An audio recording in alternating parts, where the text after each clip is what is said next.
안녕하십니까. 형사 전문 변호사 노규성 변호사입니다. 오늘 말씀드릴 부분은 유튜브 90편.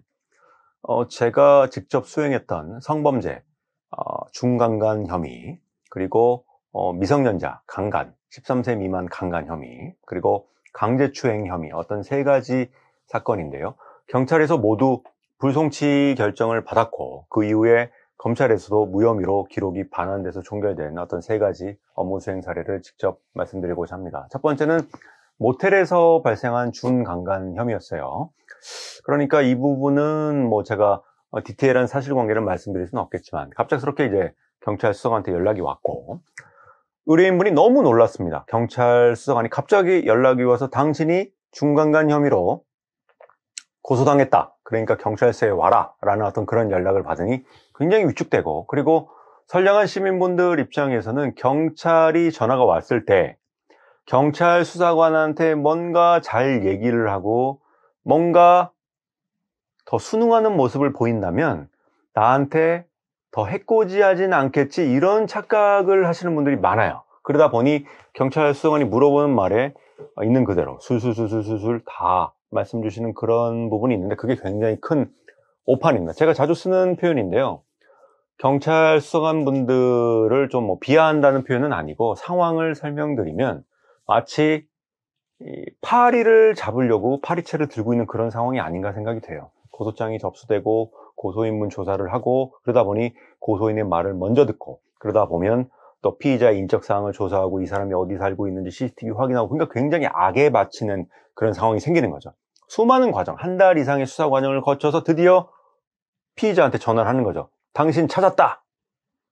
경찰 수사를 받아라! 라고 하면서 그런 상황에 처할 수가 있기 때문에 굉장히 악에 받쳐 있는 상황에서 벌써 의심이 굉장히 가득 찬 상태로 조사를 하는 것입니다.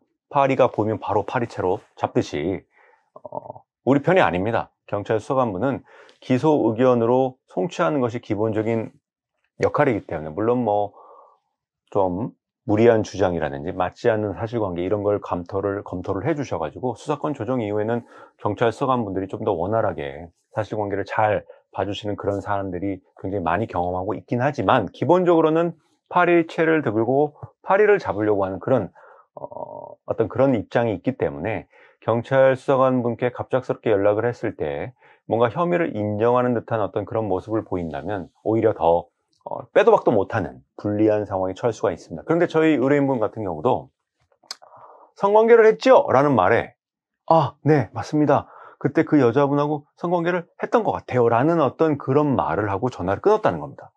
근데 제가 이제 경찰 조사를 앞두고 상황을 좀 들어보니 그 여자분이 누군지가 지금 불분명한 겁니다. 사실. 그 여자가 누구지? 왜냐면은 이분이 조금 다른 여자, 이 여자 저 여자 좀 만나는 그런 상황이 있을 수가 있었기 때문에 그 여자가 누군지도 지금 몰랐던 상황이었어요. 그러다 보니 제가 아니 그분이 누군지 알고 성관계를 했다고 한 것이냐 했더니 그게 아니라는 겁니다.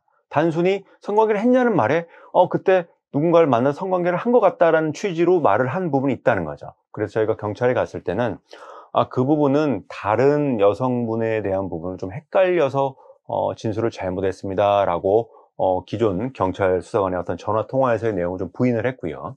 그래서 저희가 혐의를 우선 부인을 했습니다. 좀 맞지 않는 부분, 그리고 고소장에 있는 고소인의 내용이 좀 안 맞는 부분에 대해서 저희가 반박을 했고요. 그리고 DNA 검사를 성범죄 같은 경우는 기본적으로 하는데, DNA 검사를 했는데 다행히도 STR 유전자가 나오지 않았습니다. 만약에 DNA 검사 결과 나왔다면, 그리고 STR 유전자 검사에서는 동일 부계 혈통, 성씨가 같은 동일 부계 혈통에 대한 사람도 나올 수 있거든요. 꼭 그 사람이 아닐지라도. 그러면 경찰 수사관분들은 YSTR 유전자 검사만으로도 혐의가 있다라고 특정하는 경우가 많기 때문에 문제가 될 수 있지만, 제가 했던 사건 같은 경우는 처음에 본인이 잘못 진술한 부분을 바로잡는 과정이 있었고, DNA 검사 과정을 거쳐서 무혐의, 불송치가 돼서 모텔에서 발생된 어떤 중간간 고소 부분에 대해서 제가 좀 잘 방어를 해드린 그런 사안이 있고요.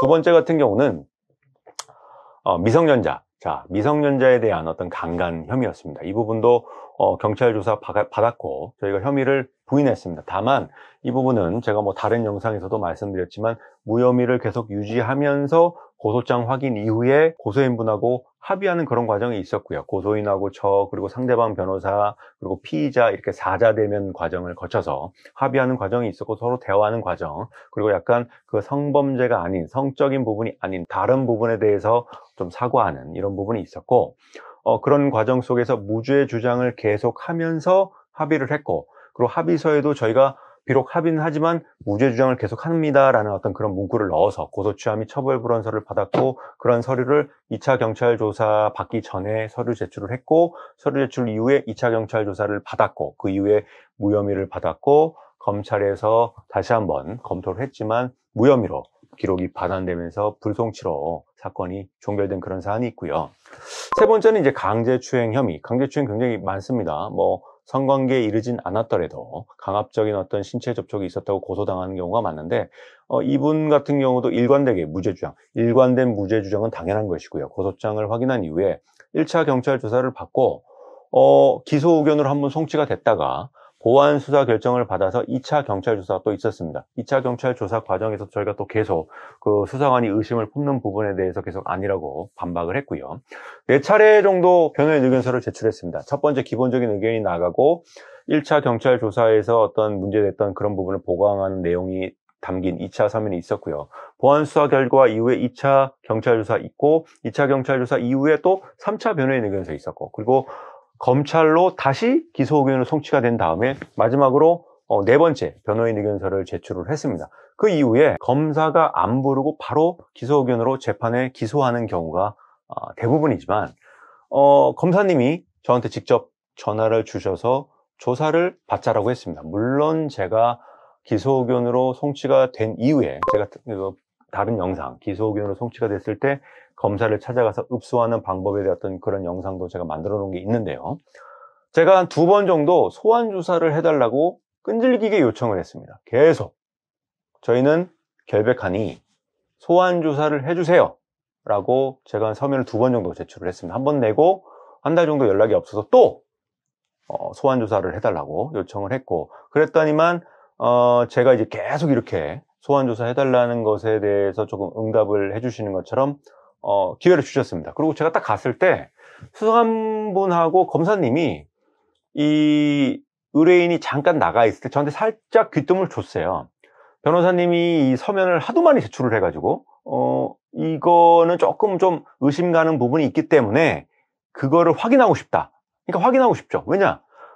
그 여성 아동 그 성범죄만 전문으로 하는 그 검사님 입장에서는 한 달에만 거의 200건 이상 성범죄 혐의로 기소를 하는데 아닌 부분이 있는 사람은 과연 어떤 사람일까? 그 사람의 성향, 말투 이런 걸 확인하고 싶은 거죠. 그래서 그런 부분도 보고 싶었다라고 저한테 말씀 주시더라고요. 그 사람의 성향이 어떤지, 캐릭터가 어떤지, 말하는 모습이 어떤지, 무죄 주장을 하는 모습하고 어떻게 매칭이 되는지 이런 부분을 보고 저희가 어떤 진실된 모습으로 억울한 부분을 잘 소명을 했고 그 이후에도 검사님이 이 요청하는 수사 내용이 있었습니다. 그 내용을 저보고 서면을 제출해달라고 말씀 주셨고 그 서면을 제출을 하니까 이제 아무래도 검사님 입장에서 수사 보고서 쓰기 좋잖아요. 이제 무혐의에 대한 근거 내용을 제가 어느 정도 만들어서 드리다 보니 이 검찰 피의자 신문 조사를 마치고 결국 기소 의견으로 송치가 됐지만 무혐의로 불기소 처분이 내려진 그런 업무 수행 사례가 있습니다.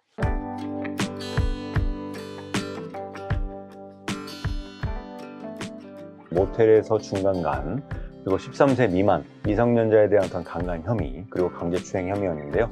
모텔 중간간 그 부분은 경찰에서 전화가 왔을 때 조금 당황하고 착각해서 잘못 말한 부분이 있었지만 저희가 그런 부분을 착오에 의해서 잘못 말한 부분이 있다고 말씀드렸고 DNA 검사 과정을 거쳐서 무혐의, 불송치 결정이 내려진 그런 사안이 있었고 미성년자 13세 미만 강간 혐의에 대한 부분은 무혐의 주장을 계속하면서 다만 고소인분하고 좀 원활한 의사소통 과정을 거쳐서 고소취하 및 처벌 불원 합의서를 받았고 2차 경찰 수사를 받아서 무혐의 불송치 결정으로 사건이 종결됐고, 강제추행 혐의 부분 같은 경우는 1차 경찰 조사 이후에 보완수사 결정이 나왔고 2차 경찰 조사 또 받고 그 과정에서 한 4번 정도 변호인 의견서를 제출을 했고, 검찰 송치 이후에 이제 소환조사 요청을 제가 2번 정도 했고, 검사님께 직접 제가 찾아갔고 검찰 추가 조사를 거친 이후에 또 보완되는 그런 내용을 또 변호인 의견서로 제출한 이후에 기소 의견으로 송치됐지만 무혐의로 불기소 처분으로 사건이 잘 마무리된 그런 사안이 있었습니다. 도움이 필요하신 분이 계시다면